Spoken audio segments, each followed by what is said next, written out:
I've decided that it's about time that I reveal the method and tools that I use when I'm out there looking for the next gold rush.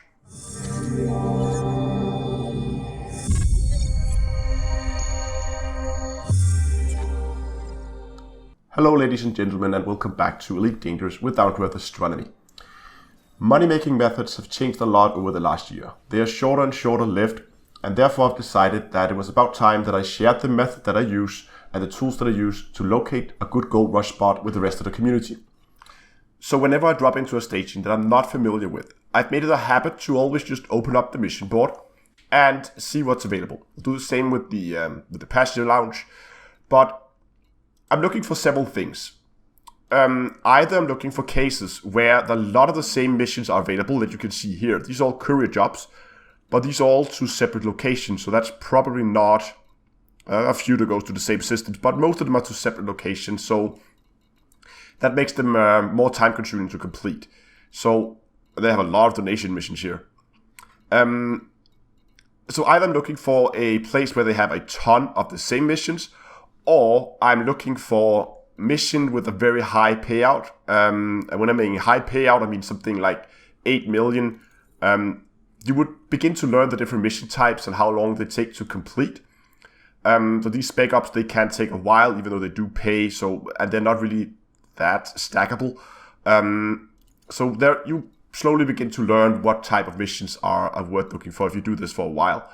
The reason why this specific place was actually told to me during a live stream, because I was looking for a place that offered a decent amount of these cut the power missions, because I was interested in having a look at those. And we can see here that they have a decent amount. I think this station has 6 available on this board right now. And I've seen boards on this station where they would be pretty much exclusively that type of mission. So you would see almost 17 of them on the single board. So they could definitely get a lot of these missions in the system. So that was my first peak of interest for this specific station. Now, the whole point of this is you cannot begin to test every single station you're at. Then if you spend like 2-3 hours on every station to try and figure out if a specific mission type is valid, it's going to take you forever. So what I've done is I've tried to develop a method where I can discard the non-interesting one as quickly as possible. It's going to make the whole process of when you actually find one a little bit longer, but it means that the majority of them, which is not really interesting, you can discard those as quickly as possible. So in order to do that, I have created a quick little spreadsheet that I would often just take a copy of. You can see here that, I'll start from the top. Here we have the target credit per hour. I normally keep that at 80. I think that's a good point to try to aim for. So looking for something at 80 or higher is often what I would call a good, decent gold rush in these days. Then we have the actual credit per hour. This is grayed out because you don't have to actually fill this one out.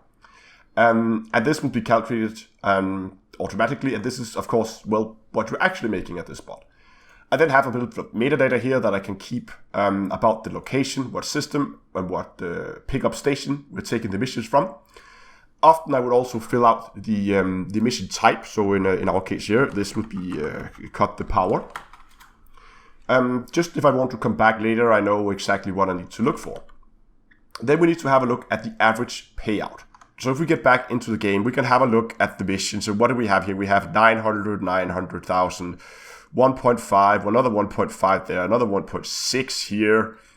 And what do we have up here? We have something here, well, about 700,000. So I would often like take, I would take the highest I can find, which is like down here, that's 1.8-ish.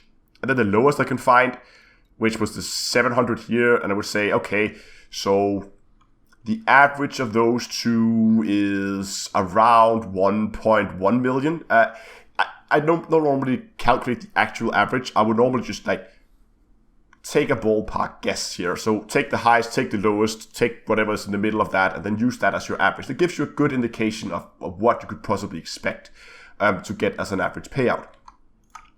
So we can fill in the average payouts here. So we would get, let's say we're going to get on average 1.1 million credits.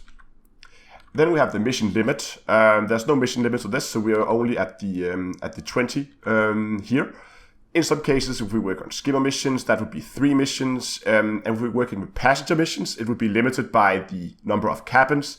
Of course, then the average payout is going to be more difficult to calculate because some cabins would pay more than others. So that makes it a little bit more difficult. But for normal types of missions, I just keep that at 20 of all times. One thing, of course, that's important to look for as well is the destination. We can see here we have one here for Lobstar Laboratory. Okay, what else do we have? We have one here for Thunderhead Garrison, another one for Thunderhead Garrison, and another one. And another one. So we have a lot from this location. If I had to go away and come back later, I would often write down the location so I know what it was that was the good location last time. But it seems, at least for this Thunderhead Garrison, there is a lot of mission going to that same location. So now that I got some basic information about the payouts, we can begin to fill in some of the other metadata about how much time is actually spent completing these missions. And I've divided that up into 3 different sections. There's the travel time. That's the time it takes from when you leave the station, the pickup station where you took the missions, all the way to you are at the mission location, and you can begin completing your missions. And also the time it takes you from when you're done with all your missions to get back to the station again. Now, this specific location that we're in here is in Merope, which is 14 light years away, so it's 1 jump. And I could then go into Merope and we can see where the Thunderhead Garrison is. So just gone into the galaxy map, I haven't left the station, and open up the Merope system map. So let's see if we can actually find that Thunderhead Garrison. That was the other one, Lobstar Laboratory. It's not the one we're looking for. So we're just going to go through the planets and see where it is. Oh, and here we have it, Thunderhead Garrison. So we can see that it is 3,000 light seconds away from the star.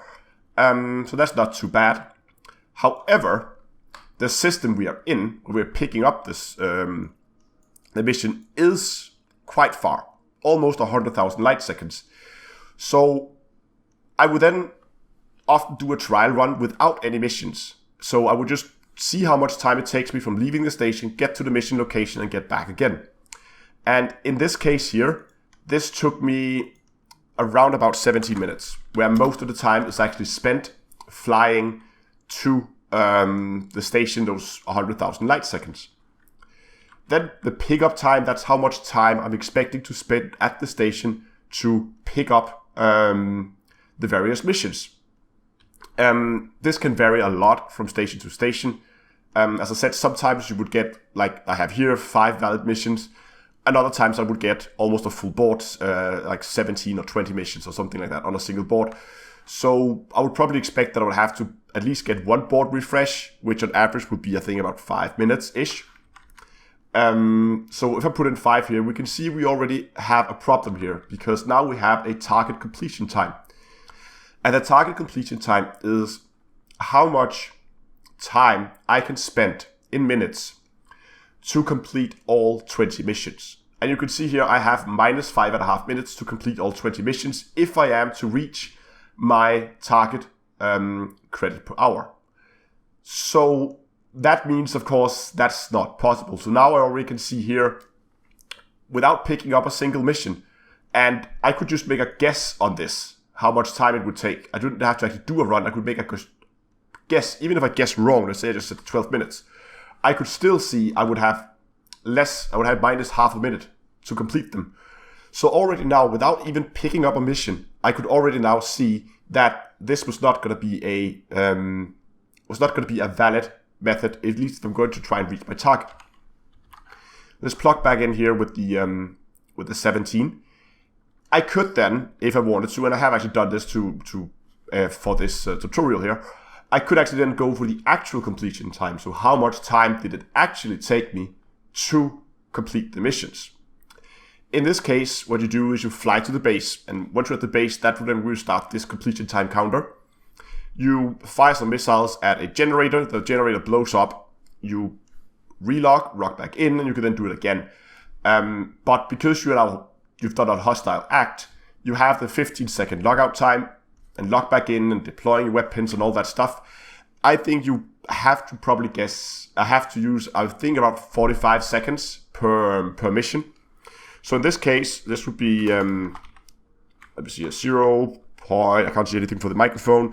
75 times how many missions we're taking. So that would mean 15 minutes to complete all of our 20 missions. And we can now see that our actual credits per hour is about 35. So this is probably not the best location. And it can then sometimes be fun to play around with the numbers to see, like, okay, what would happen if I could find a station like this where I didn't have to spend that much time flying? Let's say that the travel time was only 5 minutes. We can see even then, we still have a prop. We're still only going to get around 50. This is way better, of course, and actually not that bad. But again, it's nowhere near what our target was. So in this case, it's not really what I would call a viable goal rush. There's a few points I want to add here. Now, Frontier is currently working on adding a dedicated mission server for Q4. That, of course, means that when we get into Q4, this mission limit will have to play around with this a lot more, because when the dedicated mission server comes, there'll be no refreshing of the mission boards by board hopping. So, therefore, we would have to reduce this. So in this case, well, if we sometimes get 17 and we sometimes would get 5, we can then use the same thing as before and then said, well, then we'll probably have an average of, let's say, 9 missions. Which, of course, would make this even worse if we put the numbers back in. We can see now we're way down again on the actual credit output. So when that implementation comes of dedicated mission server, you have to play around. I would have to play around a lot more with this mission limit rather than just keeping it standard at the 20 as we do right now. So in a case like this, I would, again, probably say, well, this is not that interesting, because even if I found a system with a better location, a better distance from the star, it's still not really up there where we want it to be. So I would probably discard this type of mission. Not that interesting, unfortunately, unless we could find a place where the payout was for some reason higher. But anyway, I will make sure that this spreadsheet is available as a Google Docs, and I'll link it in the description so you can go and you can make your own copy of it and use that to go out and look for missions. But again, the important thing to take away here is to fill out a guess for the average payout, and a guess for the travel time, and a guess for the pickup time.